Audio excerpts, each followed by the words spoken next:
Ready to optimize your nutrition this year? Factor has chef-made gourmet meals that make eating well easy. Choose from 35 nutritious options every week. Now you can get 50% off your first box plus free shipping with code FACTORPODCAST at factormeals.com/factorpodcast.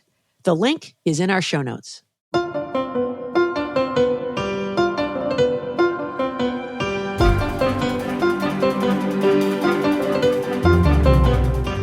Welcome back to #Sisters-in-Law with Jill Winebanks, Kimberly Atkins Storr, Barb McQuaid, and me, Joyce Vance. You need to check out our merch store before you do anything else today. Go to politicon.com/merch. You can find our brand new t-shirts there. They put the cis in resistance, a timely political message. Go to politicon.com/merch and grab one before they sell out again. And now we'll be on to the show. This week, we've got some really serious topics to discuss. First off, there's Trump's efforts to consolidate power in the hands of the presidency, i.e. his own hands. Then there are some developments at DOJ that are pretty disturbing. And finally, we'll talk about an intriguing case before the Supreme Court next week, where a woman argues she was discriminated against at work because she wasn't gay. We're all drinking from the fire hose these days. But before we get down to serious business, I need some advice from my sisters. We are getting a new puppy next week. Yay! It has been almost a decade since we had a new puppy, and I think I've forgotten what you're supposed to do. What do I need to do, y'all? What do I need to know? Kim, you've gotten Snickers so recently. What should we be thinking? Yeah, Snickers is coming up on her 2-year gotcha day, though, actually. So it's been, wow. She's been a member of our family. Didn't that go by quick? That's crazy. She's been a member of our family for a little bit. But, I mean, I think you have this, Joyce. I mean, you are the VIP pet mom and you feed your dogs cheeseburgers and stuff, which is why Snickers actually wants to live with you. But we did have McDonald's for breakfast today, I will confess. She's going to book herself a little doggy flight down to Alabama. I'm convinced of it. But one thing that I do like with both of my dogs, that I would recommend to anybody getting a dog is to name it a crowd-pleasing name. Name it a name that you like and that is special to you. But one of my favorite things in the world, besides, seeing people's faces when they see Snickers, because she's so sweet and she wants to be everybody's friend. But when they ask what her name is and I say Snickers, the joy that people get from that. And the same with my last dog, whose name was Boogie. I mean, just people love the awesome name.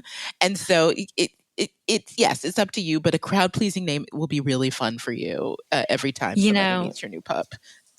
That's such good advice. We have cats named Wingus and Dingus, and always a crowd pleaser. Exactly. Jill, what do you have for me? Well, I sort of like Kim's advice, and don't get a name that sounds like Frisbee, because that's what people always think I'm saying. But I'm sort of like you. My Brisbee, who's named after a city in Australia because his father was Australian, Brisbane is his actual official name, is almost 13. So it's a long time since I've had to deal with a puppy. But having a great trainer help us really made a difference in how well behaved he is. And our trainer, Tara is her name, is just amazing. And she also had a Dalmatian. So they fell in love the minute they saw each other, and they have been lifelong friends. I consider Rogue Brisbee's girlfriend. And at one point we planned a wedding. So you might think about that. That's such a good idea. I've always been told that good dog trainers don't train the dog, they train the owners. And I'm fairly sure that my husband is untrainable, but that's a good idea, Jill.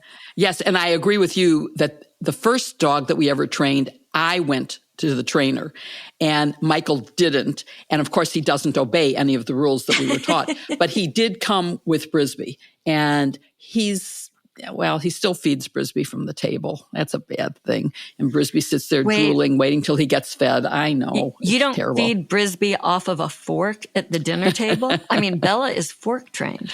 Oh, my goodness. I am so jealous. Yeah. The real question is, does Michael heel? Michael doesn't even make Brisby heel. Are you kidding me?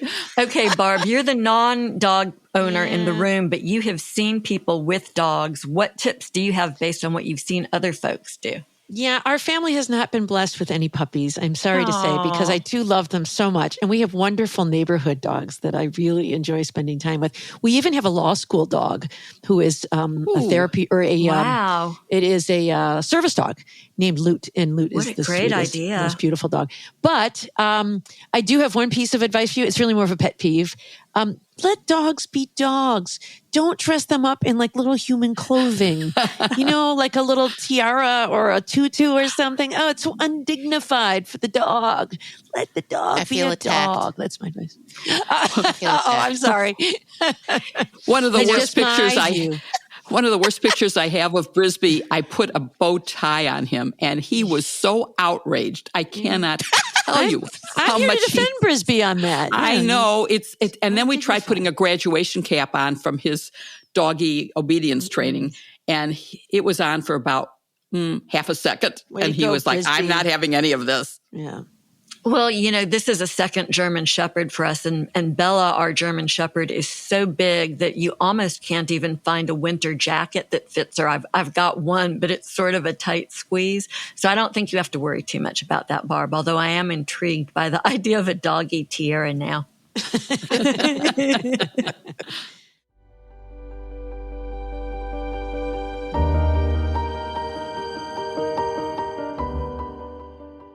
Great sleep is critical to success, and there's nothing better for sleep than a Helix mattress. I first heard about them when they asked to sponsor our show, but we're very selective on #Sisters-in-Law, and I wanted to try one out. So I took their quiz, I tailored the mattress that I got to my sleeping style, and I was matched with the Helix Midnight Mattress. I have aced the quiz because that is the best sleep that I've had ever since that mattress arrived. I liked mine so much that I ended up getting a Helix mattress for everyone in my family. We all love them. And Helix has so many options. They combine memory foam and individually wrapped steel coils for the perfect blend of softness and support. There are even enhanced cooling features to keep you from getting too warm when the furnace is blasting or a heat wave hits, or, it protects marriages of people who are hot versus cold sleepers. I say this from experience.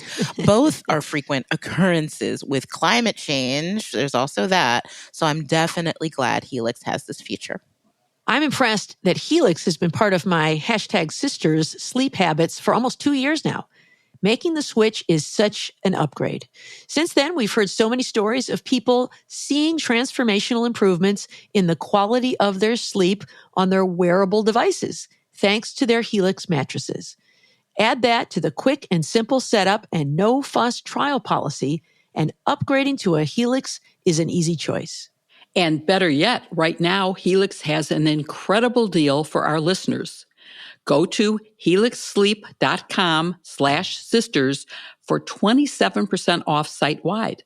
That's helixsleep.com/sisters for 27% off site-wide. Again, in case you didn't hear the first 2 times, helixsleep.com/sisters. And if you missed the third one, the link is in our show notes.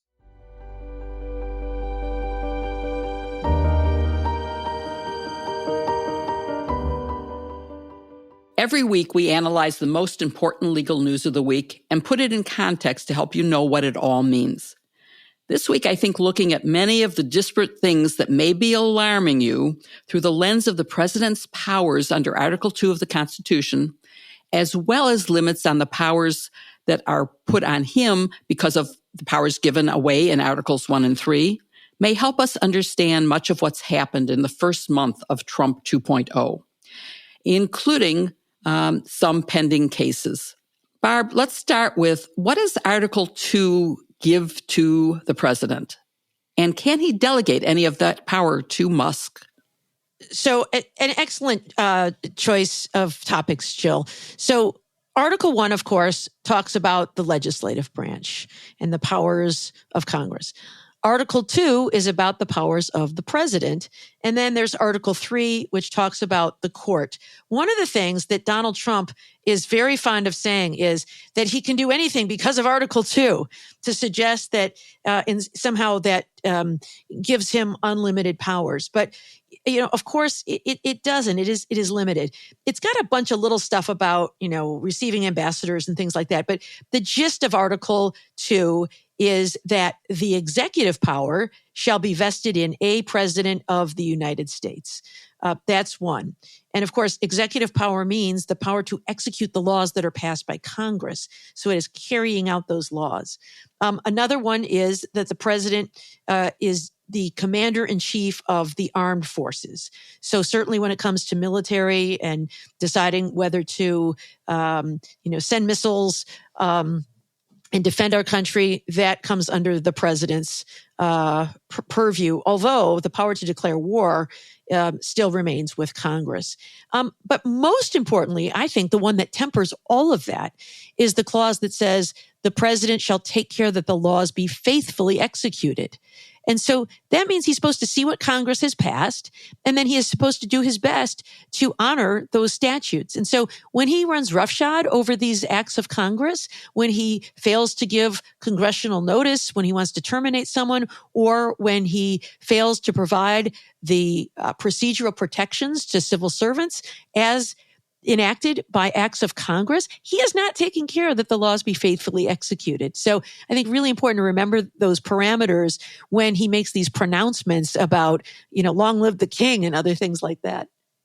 Great answer, Barb. Joyce, let's now look at Article 1, which establishes Congress's powers and therefore limits the president's Title II powers. Can you talk about that? Yeah, I think the best way to understand Article 1 is in many ways through its limitation on presidential power. There are three key ways where Article 1 constrains the president. First off, of course, there's impeachment for misbehavior. That, as we've learned all too well, requires a willing Senate. Then there is a limit on the president's war powers, an important check on his ability to go to war without the approval of Congress. That, too, requires congressional engagement. Some presidents have played loose and fast with this restriction, but it is one of the hardest constraints in the Constitution. And then finally, the Constitution assigns the power of the purse to Congress. Trump is currently trying to bulldoze through that one. And I will confess to having a little bit of optimism here that the Supreme Court can actually still read the Constitution. And when it assigns the power of the purse to Congress, I think we'll see that survive. But these limits are part of the constitutional system of checks and balances that Trump is deliberately trying to upend. This isn't a president who is unintentionally sort of stepping on Congress's toes. This is a full frontal assault where he's seeing what he can get away with, how he can erode Congress's power. So it's very important for us to understand what lives in Article 1 that's meant to prevent a president from doing what Trump is trying to do right now. Absolutely, there are limits. And Kim, let's look at the Supreme Court, one of your most expertise areas, and look at how Articles 1 and 2 combine to impact the case that is pending, and we don't know when exactly it's going to be announced, but we think soon. And that's the case of the firing of Hampton Dellinger, who was the special counsel of a congressionally established independent agency, the U.S. Office of Special Counsel, designed to protect the merit system, that is civil servants, and whistleblowers. He's one of many fired federal employees, but it's now pending at the Supreme Court as to whether the president has the power to fire him. And so talk about whether you think it's going to come out that the president can get away with this or can't get away with this, and whether this will impact his mass firings at other agencies. Yeah, so that's a really good question, Jill. The answer is Maybe, but probably not in terms of it if it affects other people. And let me explain a little bit. So this case, as Jill said, Hampton Dellinger is a watchdog. I say is because at the time of this recording, there is a temporary restraining order in place that restored him to his job. He was, as Jill said, fired by Donald Trump because, Donald Trump can't do what he's doing with watchdogs there. Or he confused him. Maybe he got confused because the Office of Special Counsel. Either way, he fired this dude, right? Whether he thinks that he works for Jack Smith or not. And so Hampton Dellinger challenged that in court and asked for a temporary restraining order to keep him in the office while his challenge is heard by courts, and a district court judge granted that TRO. So this is one reason why I think it may not apply to other cases. A TRO, and I think Jill said that we talked about this last week. My perimenopausal brain does not remember, so I'm just going to very quickly We run through. did. Sorry, this is, I'm almost 52. This is what happens. So just quickly, then I will say, Sweet summer child. TROs are very, very rarely used special orders when there is an imminent threat. Irreparable damage is imminent, according to a judicial finding. And the reason this is important is because when you get a temporary restraining order, unlike other preliminary injunctions, the other party, the opposite party, is not even notified many times that the order is in place, let alone given a chance to argue or defend against it. And TROs generally are not appealable. So you can't appeal it and let another court lift it. So that is what he got. But he got it in a circumstance where you have a Supreme Court that has frequently expanded the power of the presidency and said, look, presidents have the right to fire people at the head of agencies. So my fear is that the Supreme Court weighs in, period. Because if the Supreme Court, and at the time of this taping, they haven't yet, but if the Supreme Court weighs in, that sort of sets up a precedent that says, oh yeah, courts can review TROs. And in circumstances where a TRO is really needed and necessary, I worry that what that new precedent can do. So this is an iffy case. I think he's likely to lose in the end. It depends on whether it's on the merits, whether the Supreme Court stays out of it since the TRO is in place and waits until the merits get to them. But if they step in now, I worry that it could actually have a blowback effect on other employees. Because some other cases did seek and were granted TROs as well. Others were denied. We'll talk a little bit more about that later. But also just because, listen, this case involves a statute that says that the person in this office can only be fired for cause, like if malfeasance or if they are neglectful or they're derelict in their duty. Trump gave no reason at all for the firing. So he clearly violated this statute. I don't think the Supreme Court will really care about that if they think that the president should have this broad authority. So I don't think he ends up on the winning end here. I appreciate the fight, but I wonder if it was done in quite the right way. And I talk about this in my newsletter this week. So if you want to learn a little bit more, check that out. And Barbara, Joyce, do you want to weigh in on this and whether you think the Supreme Court is going to end up deciding that Dellinger can be fired and whether it will issue a broad opinion that says anyone in the government can be fired? Well, look, this is setting up this whole issue of just how much power Trump has. He's starting in the place that the Supreme Court may be the most likely to treat him favorably, with the president's authority to hire and fire. So I don't have a prediction. My crystal ball is not very good where this unpredictable Supreme Court lies. But this is one we need to watch carefully, because if Trump does win here, it will empower him to keep going. Yes. Yeah, for sure. And one of the problems is this is an independent agency created by Congress. It's not the same as a cabinet that's part of the executive branch. So I'm hoping that they will, at least in the case of Dellinger, say, no, you can't fire him. But so far he's gotten away with firing a lot of people at other independent agencies.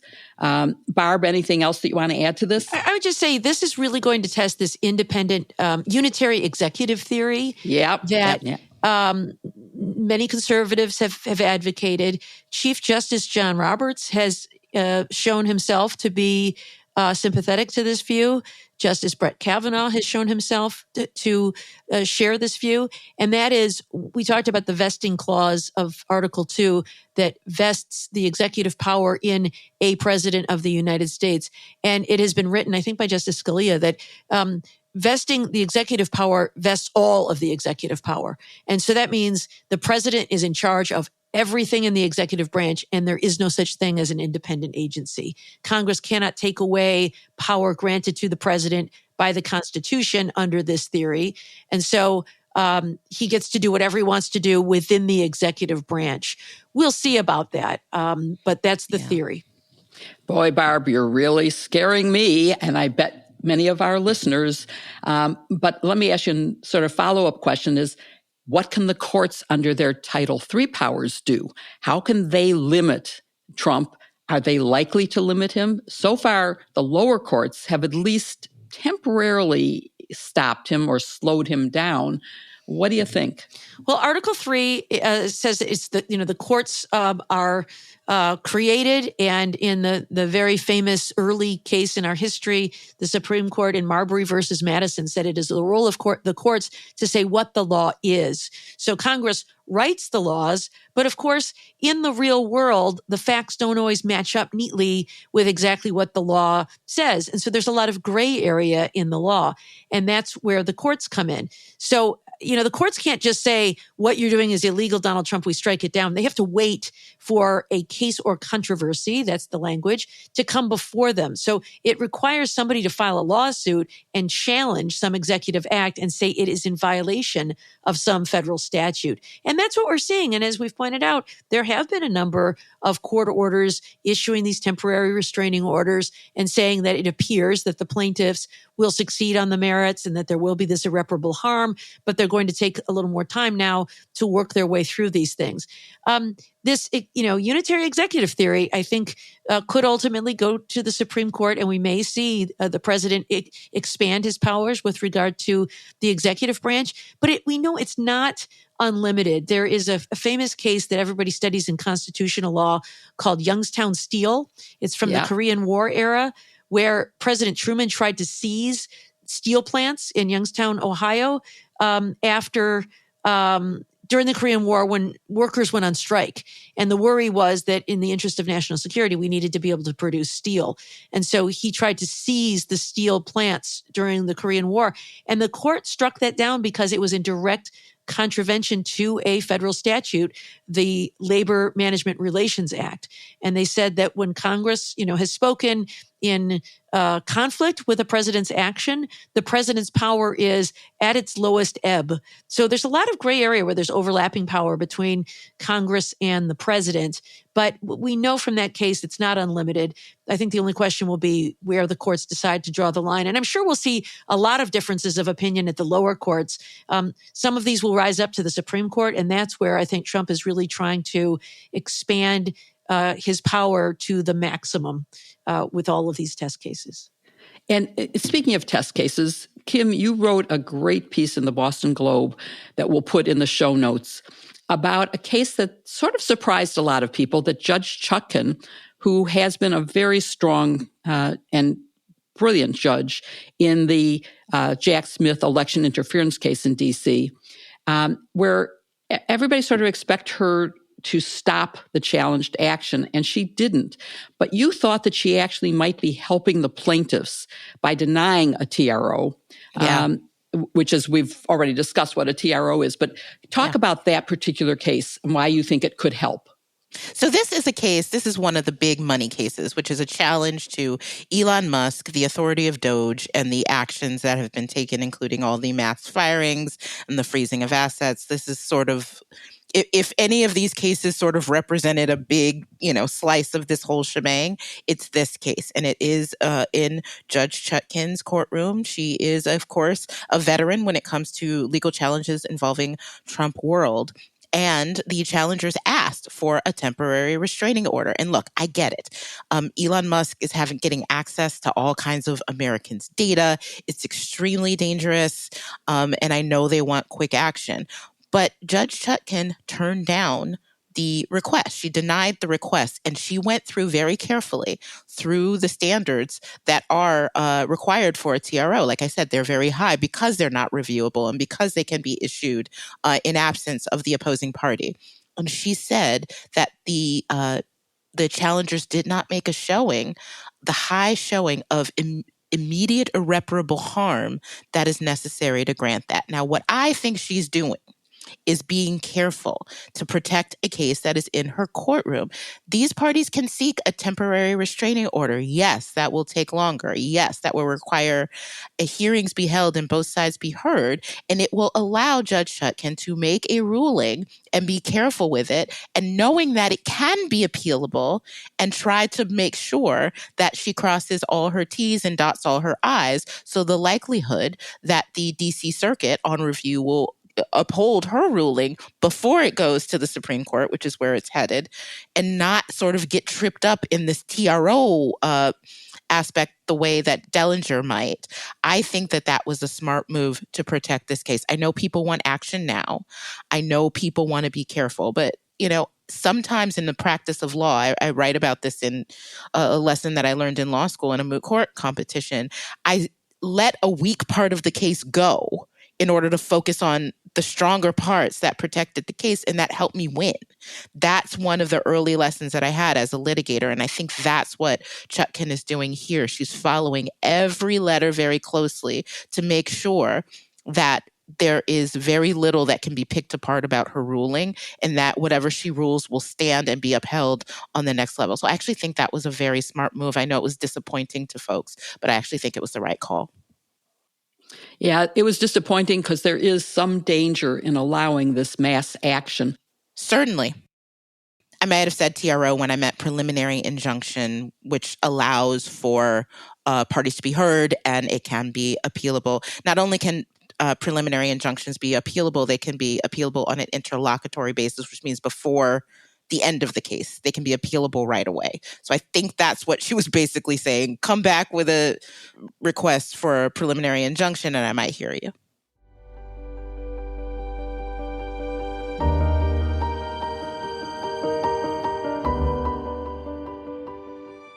Whether your look is fresh-faced, full glam, or somewhere in between, you've probably seen Thrive Causemetics Viral Tubing Mascara all over your socials. It's the one in the turquoise tube, and it's one of my personal favorites.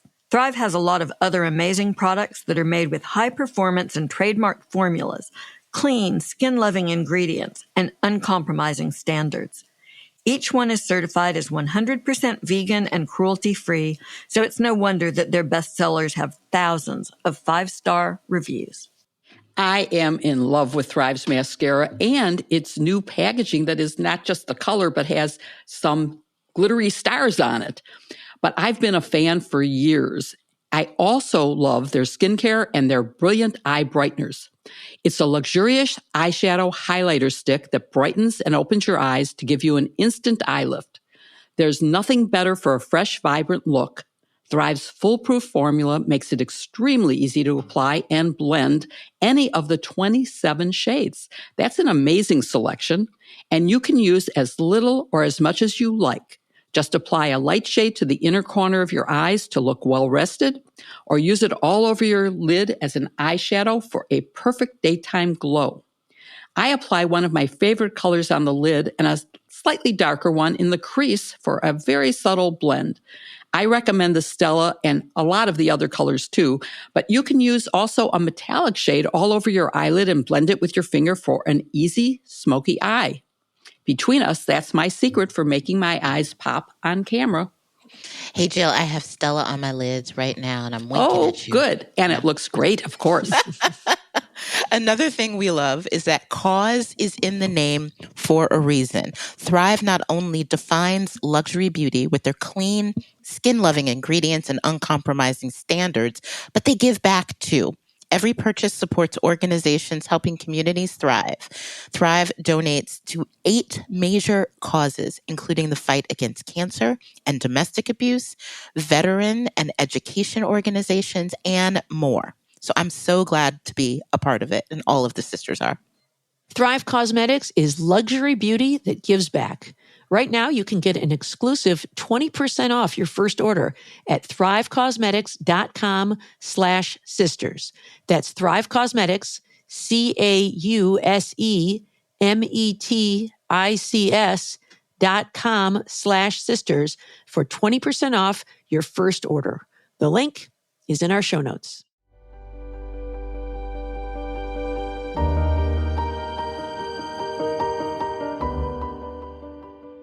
Well, it's been quite a week at the Department of Justice. First, we had more drama in the Eric Adams case. You may recall that last week, the U.S. Attorney for the Southern District of New York resigned rather than file a motion to dismiss the indictment against the New York City mayor.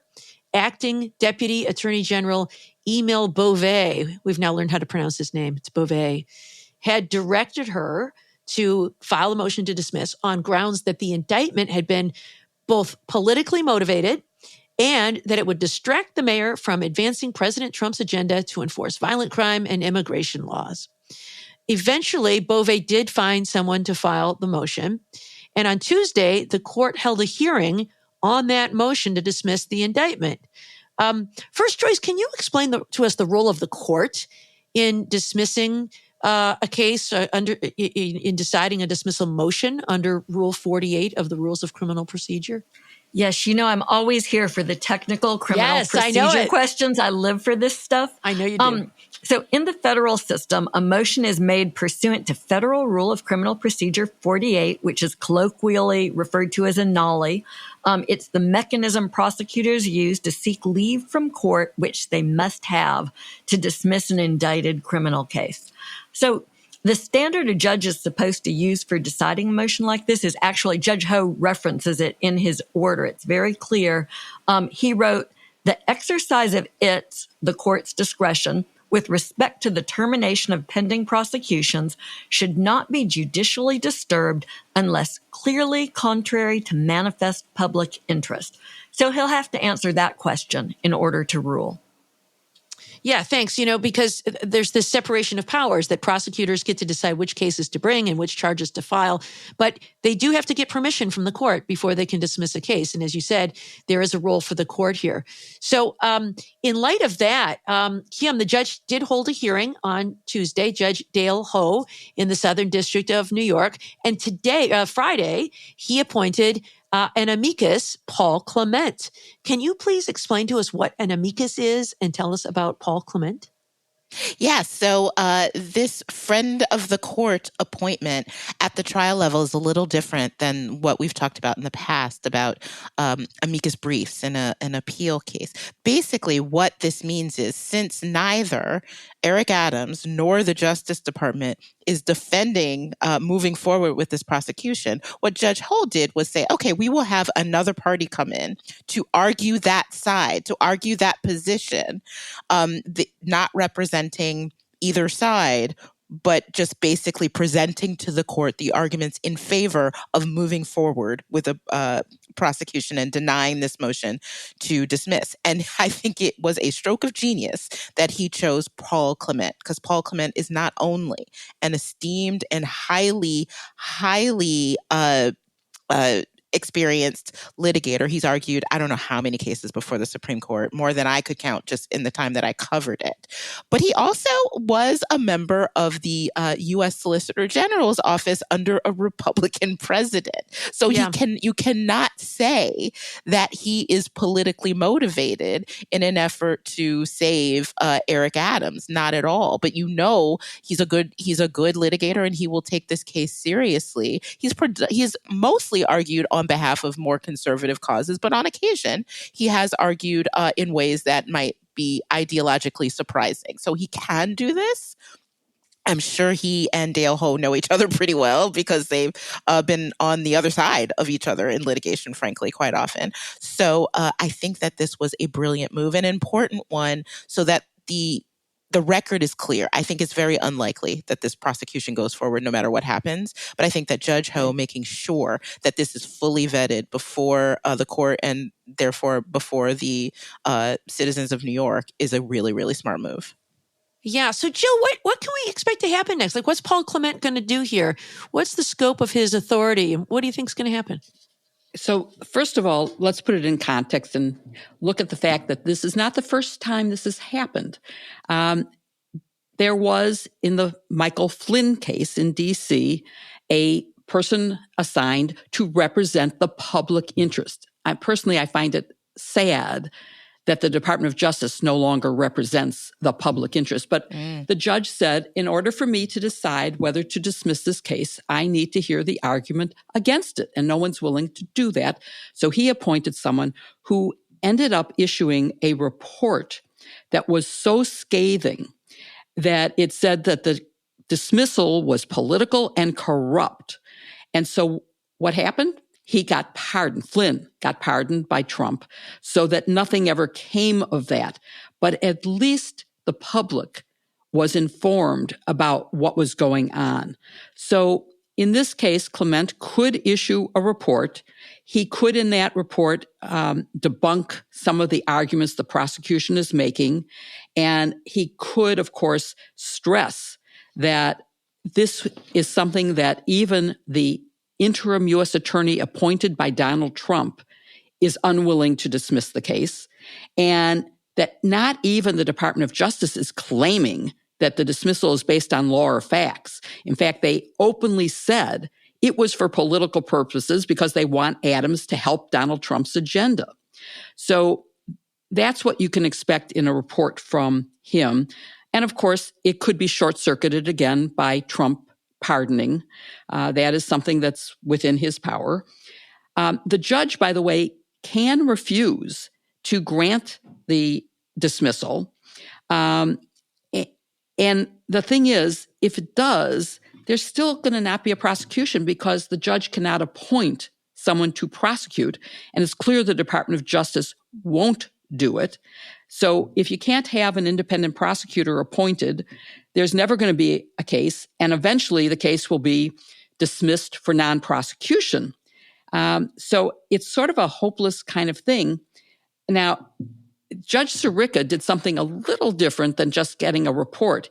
He ordered a public hearing on an issue similar to this and made the White House, who was the defendant, basically, bring in witnesses to say that they hadn't deliberately erased tapes. And that was a way to make the public aware of what was going on, and it did definitely change it. One other thing that could happen, but it's not what Judge Ho can do, is the DA in Brooklyn or Manhattan could look at whether there are charges under New York state law that could be brought against Eric Adams for the same crimes for which this case is being dismissed, because it's pretty clear there's strong evidence of crimes. And so that's another thing, when you ask what can we expect to happen, I don't know if I expect that to happen, but it's a possibility. Yeah. So that's where we're at. And I would also just add, I agree with you. I don't think that ultimately Judge Ho is going to say, I'm denying this motion and therefore you have to prosecute it. But I think one thing that you raise really important is he could just require findings of fact, because there is an allegation that Emile Beauvais directed the assistant U.S. attorney who was taking notes at a meeting to stop taking notes and actually confiscated his notes. And they say that it was at that meeting that this quid pro quo arrangement was discussed. Well, let's see the notes, right? Maybe we can require that, or a hearing about what happened in these meetings and the negotiations. I also think one other power Judge Ho has is when he dismisses the case, he could dismiss it with prejudice. Because remember, one of the requests is that it be dismissed without prejudice, which is, according to Danielle Sassoon, is an effort to maintain leverage over Eric Adams so that if he should fail to live up to President Trump's expectations about what he should do, these charges could be reinstated at any time. And so if you're really dismissing this case, then let's dismiss it and not leave it hanging out there as a coercive tactic to hold over Mayor Adams' head.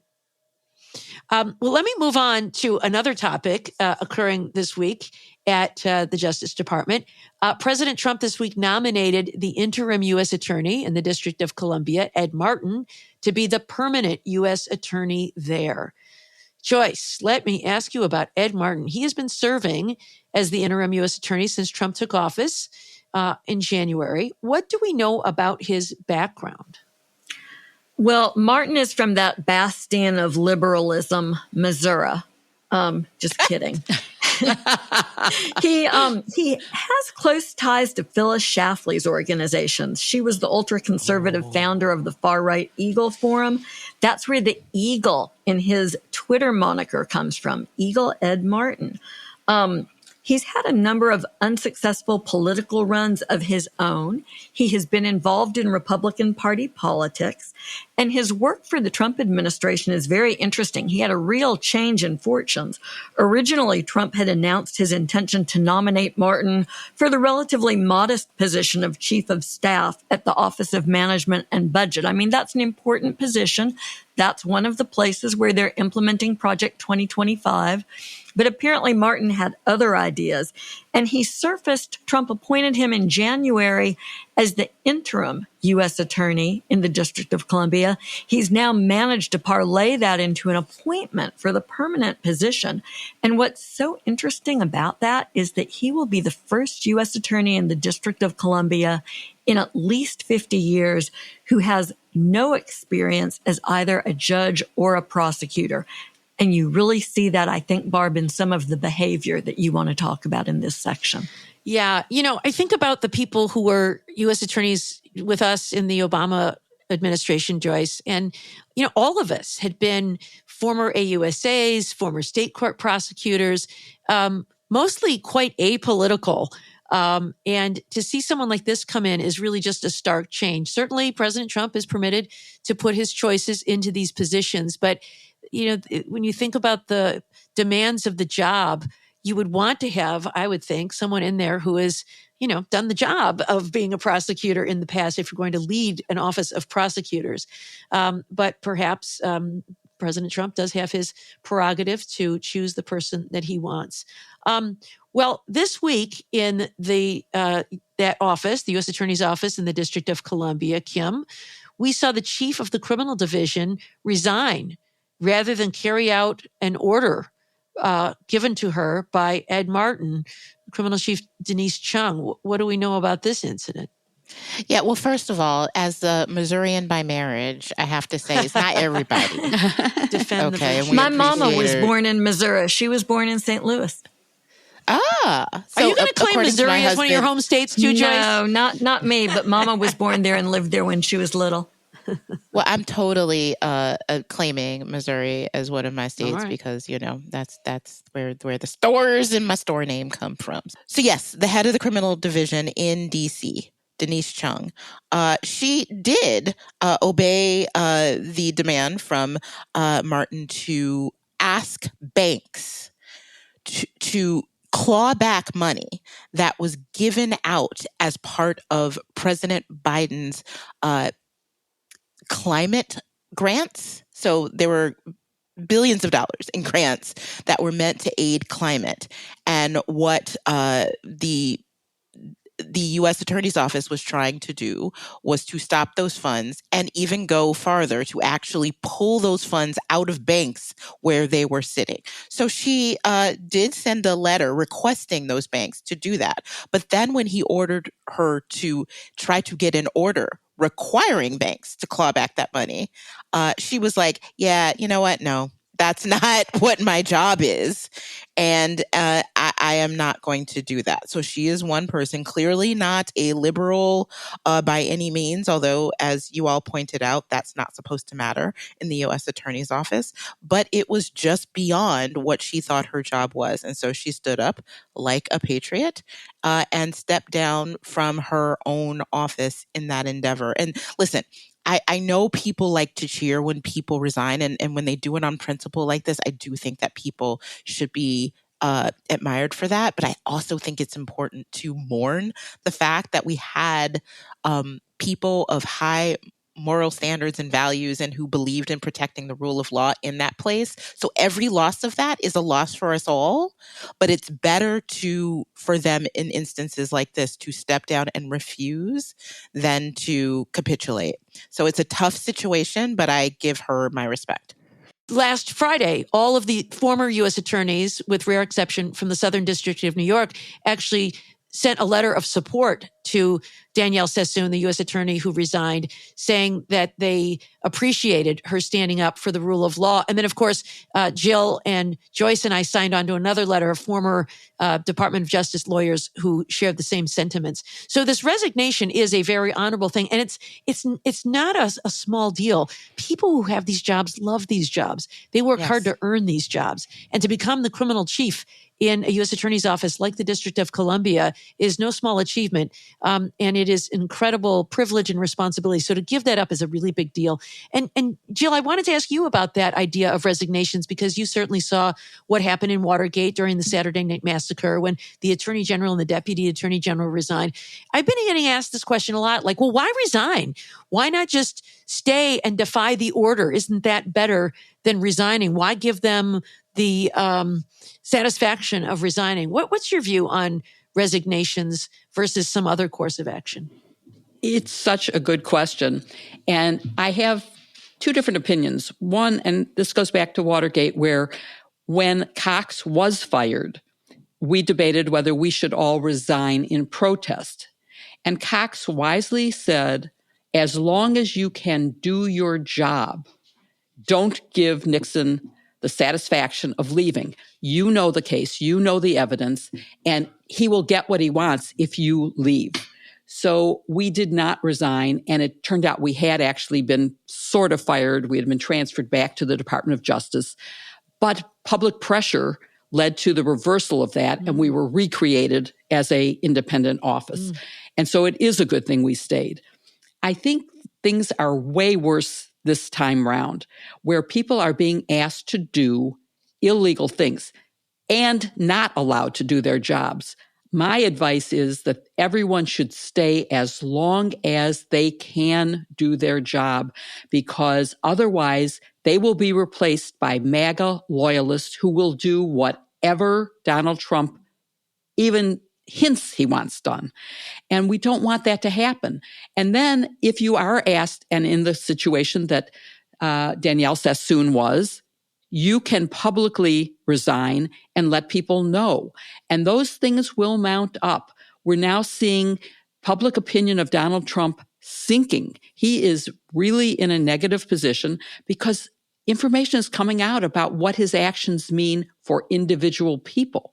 And so I think staying in this case is an honorable thing as long as you can keep doing your job and not have to cave in to do things you think are immoral, illegal, just wrong. And try to get things done the right way as long as you possibly can. But then resignation and public disclosure may be the best option at some point. Well, there's one other topic regarding U.S. Attorney Ed Martin that I want to raise, and it's something he's calling Operation Whirlwind. Apparently, he sent an email around to his office announcing this Operation Whirlwind, which is an effort to investigate threats issued by public officials, and he's been sending out letters that seem highly unusual to me. Joyce, can you tell us about these letters and whether you ever sent anything like this in your 8 years as U.S. Attorney? Yeah, so highly unusual is one way of putting it. I mean, for starters, DOJ does not publicize. In fact, as a prosecutor, you are prohibited from publicly commenting on the fact that you've opened a criminal investigation. Mm-hmm. So no, Barb, I did not send letters like this threatening people with prosecution, and I certainly did not leak them to the press so that I could get credit for sending them. This is Martin's lack of experience and his understanding of the rules and the ethics of being a prosecutor that we talked about earlier showing up. So here's the deal with the letters. They were threats to prosecute Chuck Schumer and also a California congressman over negative comments that they'd made about the Supreme Court and Elon Musk, respectively. And it's just crazy to think that Ed Martin would think that there's an available prosecution here, because we've talked about the First Amendment before around political speech, and that comes into play here. That's why Trump didn't get prosecuted for whipping up the crowd on the ellipse the morning of January 6th. And these comments are just nowhere near as inflammatory as those. Congressman Garcia called, you'll forgive me, he called Musk a dick on national television. He said that Democratic leaders needed to be more aggressive. And I think this is the quote, what I think is really important and what the American public wants is for us to bring actual weapons to this bar fight. So apparently Martin decided to take that literally. Schumer spoke to an abortion rights protest outside of the Supreme Court, and he admonished Justices Gorsuch and Kavanaugh in comments that he walked back the next day. He said, you have released the whirlwind and you will pay the price. You don't know what will hit you if you go forward with these awful decisions. And I think he recognized by the next morning that what he had said could be taken as a more physical threat than sort of as the political threat that he meant. And so he just said, I shouldn't have said that. And the words were not the ones I intended to use, and they didn't come out the way I intended. Again, clearly we're talking about an exercise of political speech. But Martin wrote in his letters, we take threats against public officials very seriously. I look forward to your cooperation with my letter of inquiry. And that's really just unbelievably laughable. This is Martin trolling to score points with his bosses. Yeah, so strange. And the Schumer comment was in 2020. It's almost 5 years ago. It's almost so close to being old. And, I don't want to get into the First Amendment standard, but I'll just say it has to be that you make comments that have the ability to incite immediate violence. Well, Schumer's comments are so old that the age of them simply belies any possibility of prosecution. And Chuck Schumer, to his credit, did not respond to Martin's first letter. And he got this angry letter back from Martin saying that he was personally disappointed by Schumer's failure to respond. So I'm going to just make the assumption that made Chuck Schumer's week. Yeah. You want to send me a subpoena? That's one thing. Your letter, I don't have any obligation to respond to your letter. Good Lord. Well, Kim, speaking of the First Amendment, there is a risk, right, from a free speech perspective on letters like this. Do you think that these matters he's inquiring into for clarification are in any way criminal or amount to what is sometimes referred to as a true threat under the First Amendment? No. This is just this is a pure intimidation tactic that we see, frankly, utilized. It's straight out of the playbook of a fascist regime. I mean, I'm just going to say like it is. A true threat is something that it's something like fighting words. It's something, as Joyce said, that creates this immediate threat of harm or imminent lawlessness. You cannot even begin to say that this amounts to that. So this is just meant to sort of bang his chest and seem try to intimidate people. But I just think it's so ham-handed and poor in the way that it's done that it lays it bare. I would think, honestly, that he would have been smarter than that. But he wasn't. I mean, this just seems such a blatant violation of the First Amendment. Even the Supreme Court would say so, I think. Yet not only does it have perhaps a chilling effect on speech, but it's so amateurish. Yes. It's embarrassing. As I'm saying, I thought, it's like, if you're going to try to do this, at least be slick, right? Like, he's not slick at all. Yeah, it's just, like anybody. Stop, you're embarrassing me. You don't even need to be a law student to figure out how bad that is. Yeah. Well, Jill, when I was serving as U.S. Attorney, if I sent a letter like this, and frankly, it just never occurred to me to do anything like this. Of course not. Come on. Do you want to do it a time or two? Well, maybe, but I never did. The Washington would have been all over me. I would have heard from the Deputy Attorney General's office. I would have heard from the Office of Professional Responsibility. I would have heard from the Executive Office for U.S. Attorneys. And so where are those components? Why aren't they reining in Eagle Ed Martin? But if those components are occupied by Trump loyalists and they're, ignoring this or encouraging this, what recourse is there to rein in this kind of conduct by a U.S. attorney? So first I want to say, every time you say Eagle, I cringe Because remember, I've been fighting for the Equal Rights Amendment since the time of Phyllis Schlafly. Yeah. And I mean, she is single-handedly the reason why it isn't our 28th Amendment already. Anyway, in terms of your question, realistically, there's not much that's going to happen because you have, first of all, a lot of people obeying in advance. And of course, this whole thing, there's no way that anybody could have thought that either of these comments were actual threats. And so if you can't even remotely argue that it's a real threat, it should never have gotten to this. The letter itself, ridiculous. If you have a problem, you present something to the grand jury and you send out a subpoena. You try to do that. You don't do what Martin did. And the problem here is, impeachment. Well, first of all, Ed Martin is not confirmed yet. So you could say, well, vote against him. But even that, is that realistic in this environment where Kash Patel gets through, where, let's not go through the whole list, but you get my point. People are being confirmed who are completely unqualified. And so is Martin. I mean, Martin is an election denier. He's a January 6th person. There's no reason for him to be confirmed. So maybe there's some hope that that'll happen. Impeachment, well, if you can't impeach all the people who've been put up for impeachment, like Donald Trump twice, I don't see any chance that this is going to lead to an impeachment. Congressional oversight, honestly, in this divided Congress, it's going to be a ridiculous thing. There is no way anymore that the right questions are asked or that there are consequences for lying. You have Kash Patel saying, I had nothing to do with any of that. And then as soon as he's confirmed, you find out that he's exactly doing what he said he would not do, which is, try to get at people on his enemies list. So I just don't see any meaningful congressional oversight happening. Yeah, it might be good for people like us who will listen and watch the hearing, but it's not going to have any major impact. The impact is going to come from seeing what happens to how all these things impact individuals across America, not just in Washington and not just people like us who are paying attention, but to everyone. Well, Jill, there's not just us, but there is our army of listeners.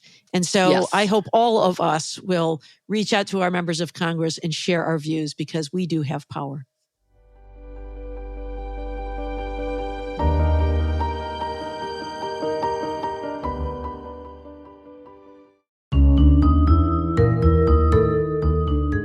This is the Watergate girl, Jill Wine-Banks, and I'm also the host of Just the Facts on the Politicon YouTube channel, and I hope you'll join me there every week where we talk about what are the facts and how do we communicate them properly. It's my dream as a journalist to be able to get the facts out, so please join me every week. It may be hard to believe, but there is legal news outside of Trump world. Next week, the Supreme Court will take up one in a flurry of so-called reverse discrimination claims. I really hate that term because it implies that there is a correct way to discriminate and it isn't supposed to impact white cisgender straight people. But Marlene Ames, who worked in the youth services, youth correction system in the state of Ohio, says she was discriminated against in the reverse way because she's a straight woman and got demoted in a way that she claims wouldn't have happened if she were a lesbian. She had a supervisor who was gay and who gave a job that she thought she deserved to a gay man. Clearly, the gay Illuminati is out for her. So Jill, her lawsuit was thrown out, but the Supreme Court can revive it. What's the issue they will be considering during the arguments on Wednesday? So it's such a great thing to be able to talk about something that isn't Donald Trump. So thank you for it's Trumpish, finding this but we'll get to that. Thank you. It definitely is Trumpish, and we'll talk about the relationships. There is a factual dispute which has not been heard because the issue now really is how much evidence a majority plaintiff, that is a plaintiff who is not a minority, must present to make a case, a prima facie case.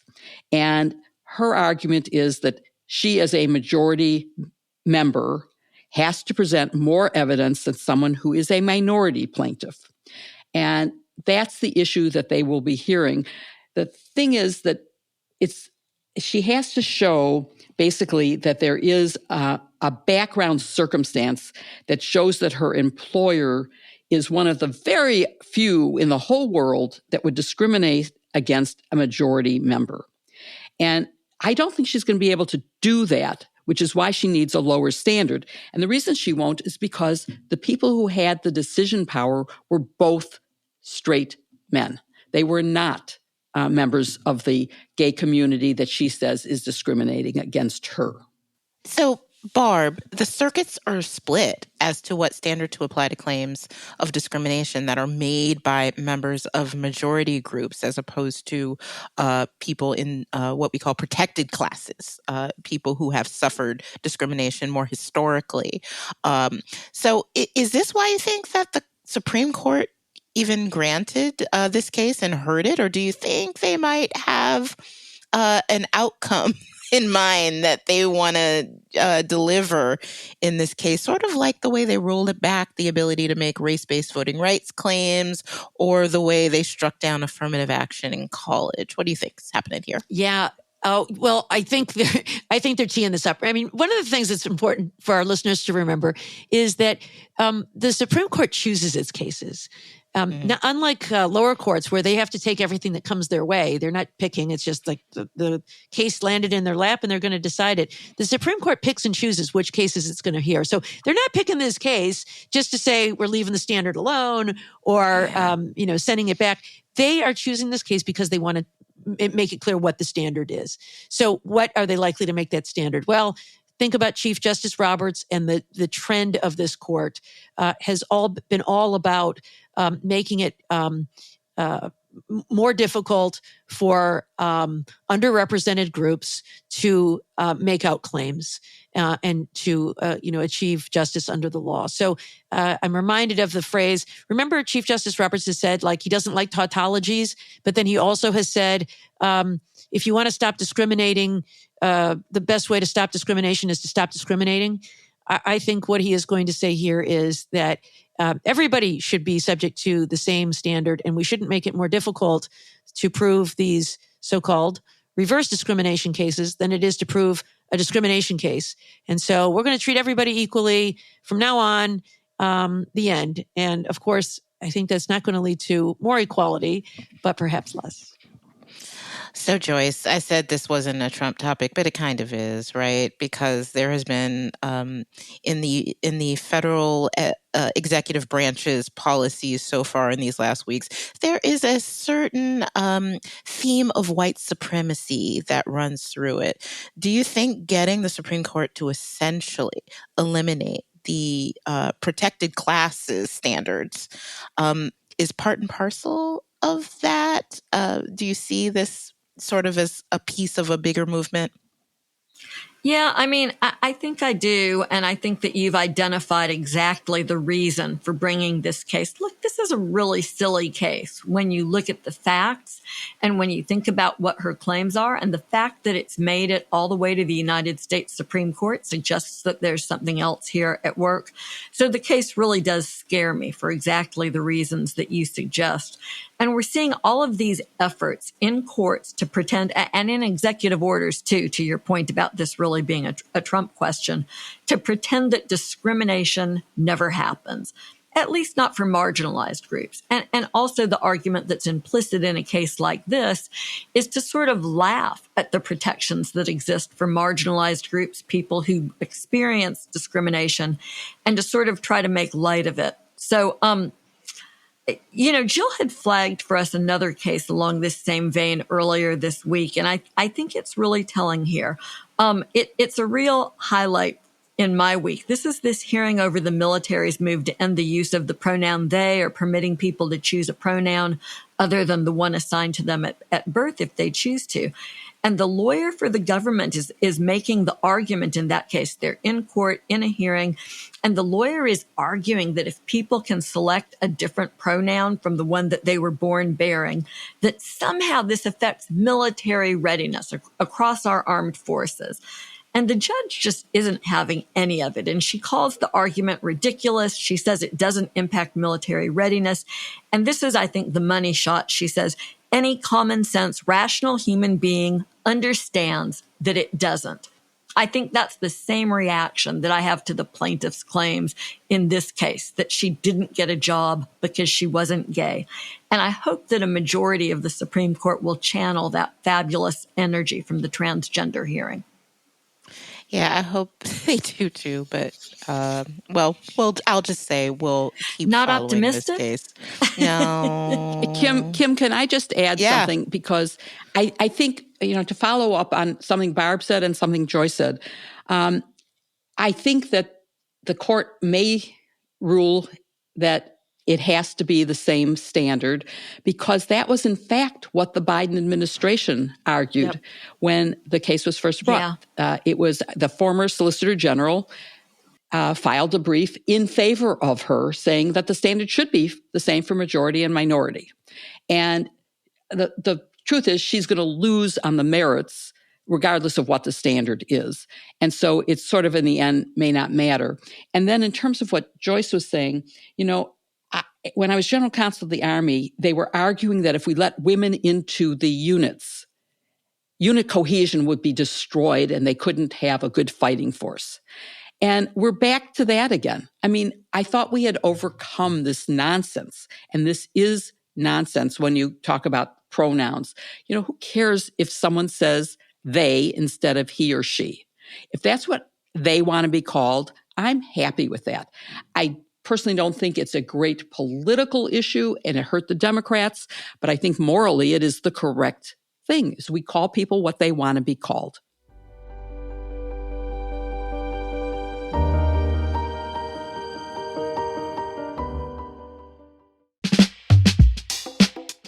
Hey there, I'm Kimberly Atkins-Storr.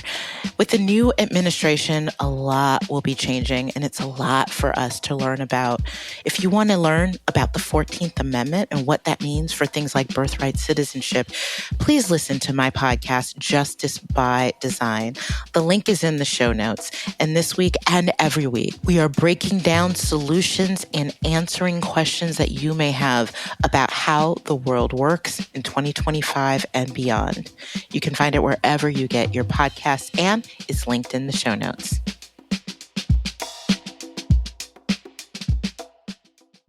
Well, now it's time for our favorite part of the show, where we get to answer listener questions. This has been a bumper week for questions. There's a lot going on, and we always enjoy seeing your questions. They're thoughtful. They make us think more deeply about these issues. So I hope you'll keep sending them. If you've got questions for us, please email us at sistersinlaw@politicon.com, or you can tag us on social media using hashtag sistersinlaw. If we don't get to your questions during the show, keep an eye on our feeds throughout the week, because we all try to answer as many of your questions as we can on social media. This week, our first question comes for you, Kim.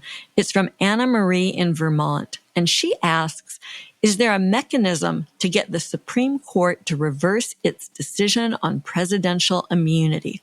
I am all ears. Yeah, that's a great question. The short answer is no. I mean, the Supreme Court, yes, we did say that the Supreme Court will take up a case on an issue that it is dying to rule on. But generally speaking, the Supreme Court can't just sua sponte, on its own, reverse one of its decisions. There has to be a case in controversy before it, and they have to decide to take up that case and rule on it.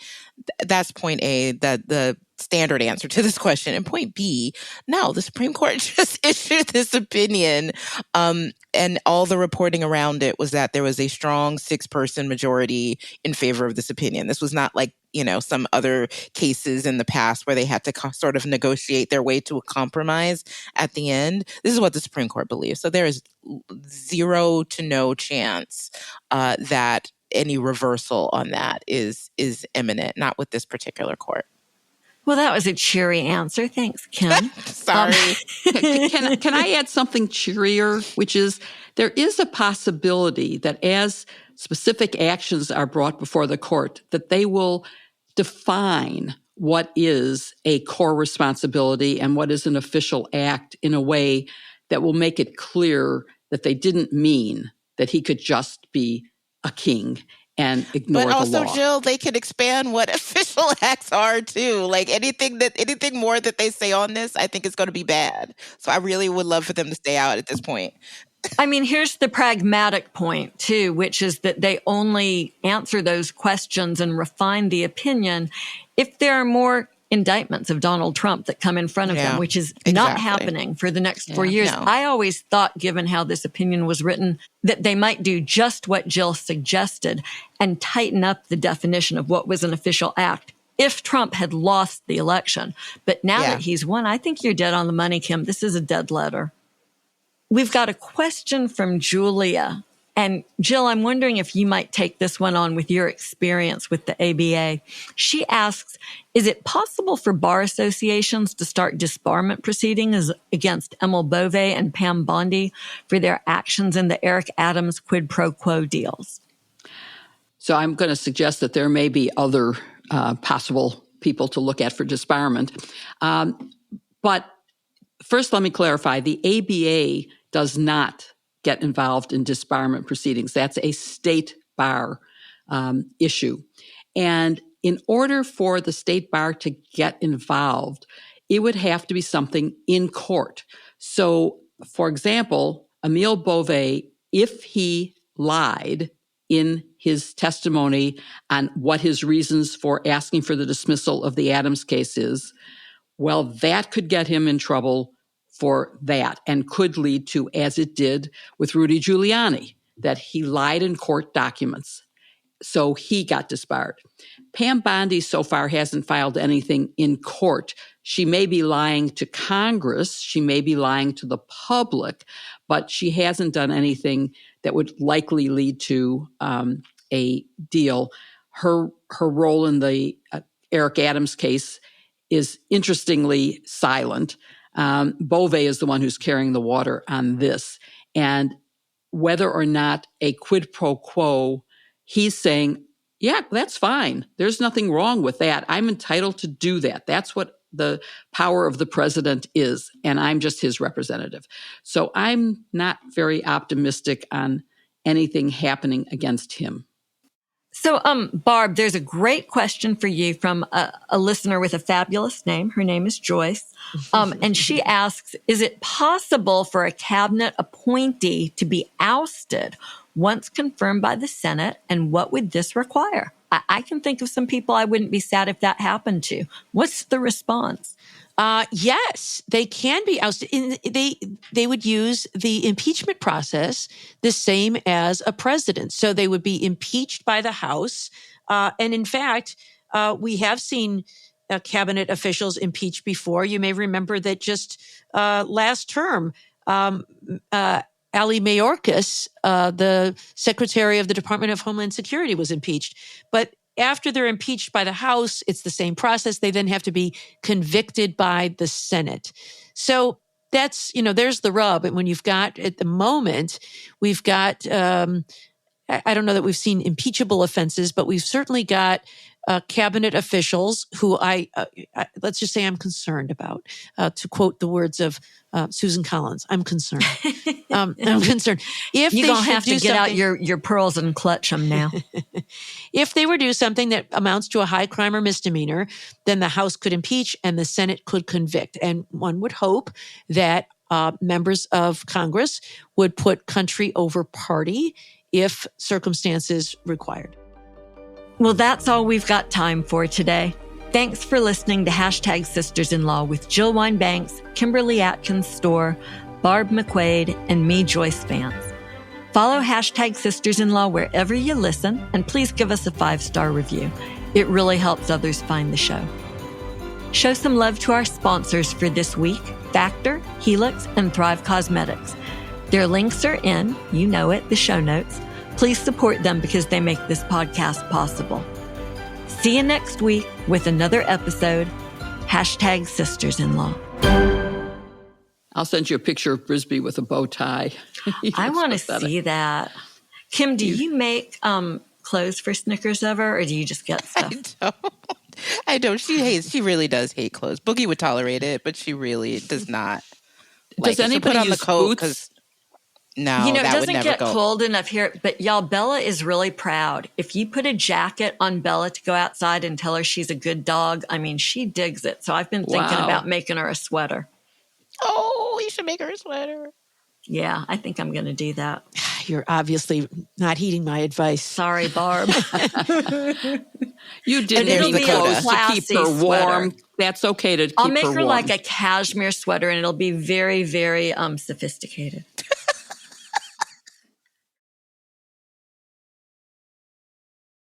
When you think about businesses that are selling through the roof, Allbirds or Skims, sure, you think about a great product, a cool brand, and brilliant marketing. But an often overlooked secret is actually the businesses behind the business, making selling, and for the shoppers buying, simple. For millions of businesses, that business is Shopify. Nobody does selling better than Shopify, home of the #1 checkout on the planet. And the not-so-secret secret, with ShopPay, that boosts conversions up to 50%, meaning way less carts going abandoned and way more sales going... So if you're into growing your business, your commerce platform better be ready to sell wherever your customers are scrolling or strolling on the web, in your store, in their feed, and everywhere in between. Businesses that sell more sell on Shopify. Upgrade your business and get the same checkout Skims uses. Sign up for your $1 per month trial period at shopify.com/audioboom. All lowercase. Go to shopify.com/audioboom to upgrade your selling today. Shopify.com/audioboom.